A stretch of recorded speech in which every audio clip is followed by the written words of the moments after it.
Hi ladies, if you've been feeling weaker or noticing your strength just isn't what it used to be, you are not alone.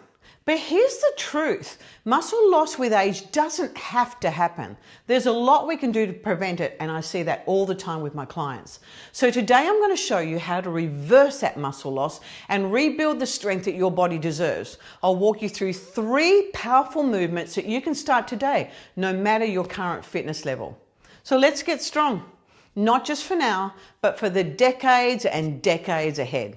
Let's get going. But by the time we're in our 60s, our muscle mass is declining by about 8 to 10% every decade. That is a lot of muscle mass.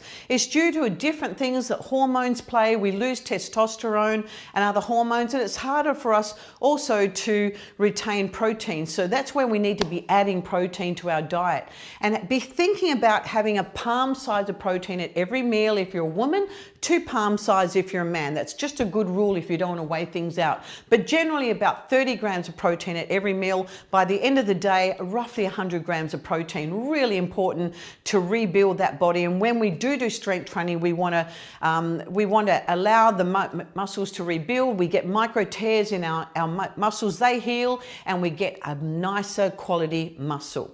So let's get right into it with 3 moves that we can do to help that body gain muscle and be the strong as it can be into our latter decades. So our first move here is going to be a walk with weights. Why do we need a walk with weights? Because if we're coming out of the grocery store and we have a bag in each hand, we need to be able to carry those well and not limping, not going side to side, standing tall, not allowing those weights to kind of bend us over and hunch us over. So as we walk along, we need to think about picking ourselves up nice and tall. Now I've simply got some oil, some cooking oil, 3 kilos in one here, and some drinks in the other, but you can be putting rocks in there, whatever you want if you don't have some kettlebells. The idea here is to stand tall, shoulders back, chest up, looking ahead of yourself and just not allowing yourself to kind of swing side to side and trying to hold yourself nice and tall. So as we walk along, the aim is to keep everything nice and tall. And you can even walk backwards. Now, the aim here, if you can, is to start with something that's going to challenge you. So if it's too light, you want to be able to walk for a minute with it. But if it's too light, mine today are too light, then I really need to load them up with more weight. You don't want to be doing it if it's going to cause you pain. Never work through pain. But if you can load up, you want to be doing it that it challenges you. Holding those shoulders back. You'll feel that upper back working very hard. So this is giving us good grip strength. It's working up through our forearms, through our shoulders, through our back, our upper back, our core, and even into our glutes and legs, but primarily upper back. So think about nice tall walk along. So that's as simple as it is. If you decide to take the dog for a walk, do what I do every day. Now I take a 6 kilo kettlebell in each hand and I take the dog for a walk. He doesn't really need to be on a lead, so I'm okay with that. And then I walk along, I try and stand as tall as I can with my 2 kettlebells. So maybe take down the weight and try a bit of endurance and see how you go with that. You'll certainly feel your upper back working. Great for grip strength and great for everything else. So the challenge is for you is to try and walk with your 75% of your body weight. Imagine that so say that my weight is a 70 kilo person, then I should be able to, if I can, my first goal might be 50% of my body weight. So then I will be halving that, so I want to carry 35 kilos, and if I take half of that in each hand, I'll have 17.5 in one hand and 17.5 in the other, and that is my aim for a start. And then build up from there. Fantastic to build that upper body, fantastic all over body strength. Have a go, see what you think, but making sure those shoulders are nicely back, chest up, and our core is engaged. So move number 2 is a sit stand or a squat. Okay, we squat every day. So people say to me, I don't know how to squat. Yes, you do. Every time we sit down the toilet, every time we sit down on our chair to have dinner at our dinner table, every time we sit down on the bus to go to work, every time we sit, that's a squat. So we're going to have a look at that. First of all, without a weight, and then we're going to add a weight. So what I want you to think about doing is, as we stand up, the weight is in the heels. We're going to take our bottom down, tap down, Leaning forward, push up through our heels, standing up tall. Every time we stand up, I want you to squeeze these glutes. Take that bottom back, sitting back down. This is a squat. Lovely. So as we get okay at that, we can actually alter the tempo. So we can go down slowly, hover for a moment, then come down, and we can go up fast. Hover slowly, come down, then come fast.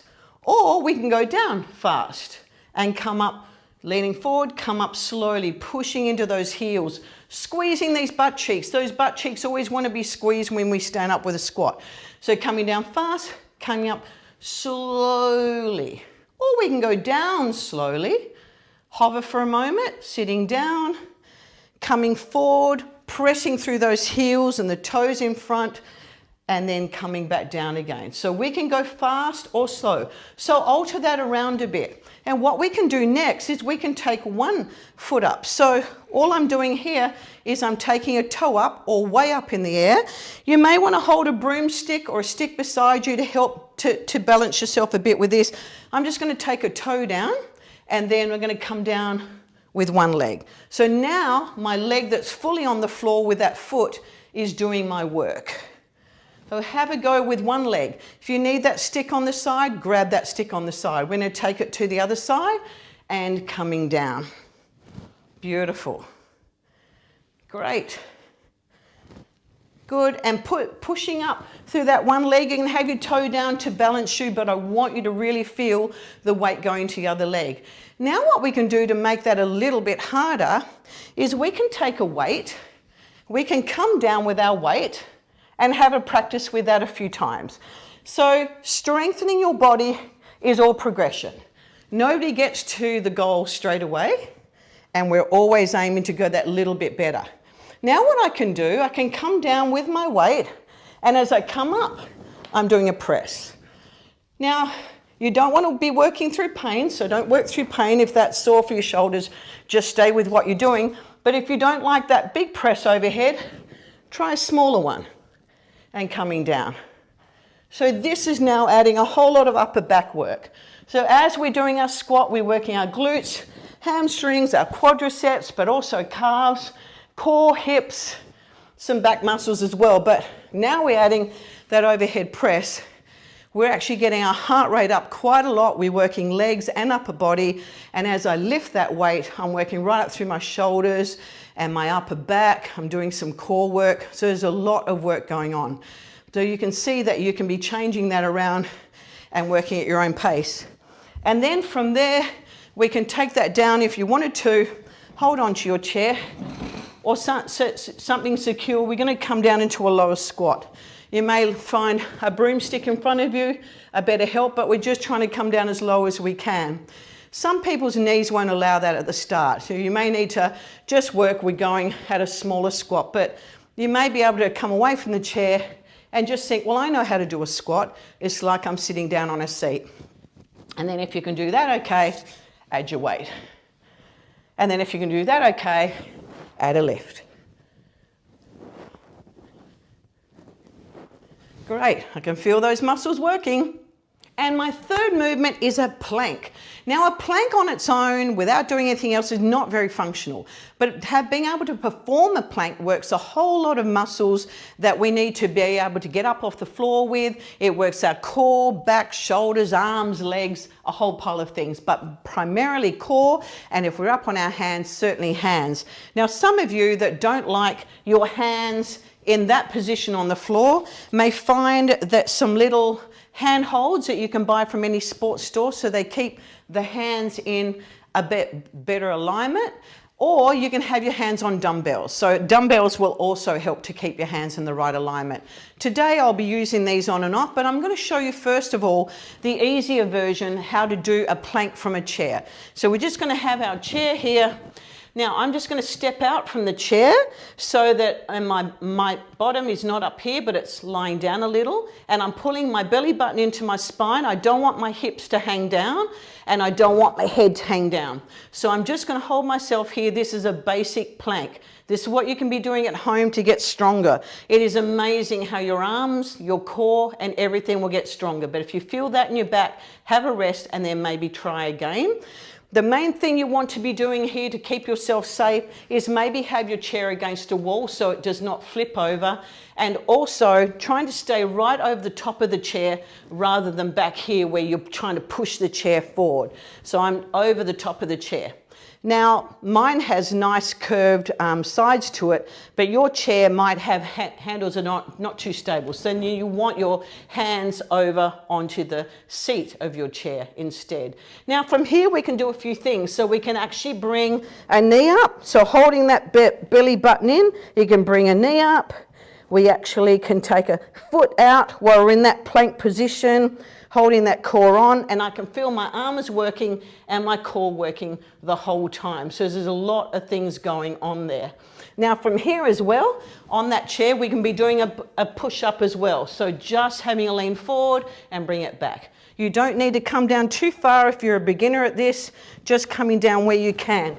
So you're aiming to come down here and up, down and up. Now, I'm going to go down to the floor and show you how to be doing the push-up on the floor and a few different variations there. So let's have a look. So I'm down on the floor. The very easiest way to do a plank is really from our knees, and we're just going to start on the floor. We're going to hold that core on and pull up. So that's all we're doing. A bit more advanced version of there is to curl those toes under and coming up to here. Holding that core on. Again, don't let those hips come down. Don't go up too high. Just try and be in a straight line, tongue on the roof of the mouth, and hold. Now, if we want to work those arms a bit more, we can be coming from here, take ourselves, so drop those hips down and coming forward. We can curl those toes under and coming up here. Now from here, we can advance it a little bit more and bringing that knee in. We can actually be taking out one hand, tapping the opposite shoulder. We can be taking a toe out and a toe out just to make sure that plank works harder. We can be going down, down, up, up. Then I'd change the other side, up, up. And from here, we can even be doing our push-up from here. So hands about just over shoulder width apart. Those elbows go back at a 45-degree angle and taking ourselves down to the floor and up. So we can be taking ourselves down and up and down and up. Now, if you want to challenge yourself, see if you can stay in a plank. Don't worry about going down and up or tapping the other shoulder. Just see if you can hold in a plank for a minute. But you know what? You can build up to that. If you start to feel that plank, if you start to feel your back hurting, you know your core's gone off. So you need to have a rest, come down to the floor, then pull up again. Maybe time yourself, and that can be your challenge to see if you can hold up there for 1 minute in the end. Well done on your effort, and they are the 3 moves that I hope you'll find awesome. So give these 3 moves a go and let me know how you go. And remembering that we don't get to the end point straight away, it's a progression as we go along. So I hope you enjoy. I'd love to hear your comments.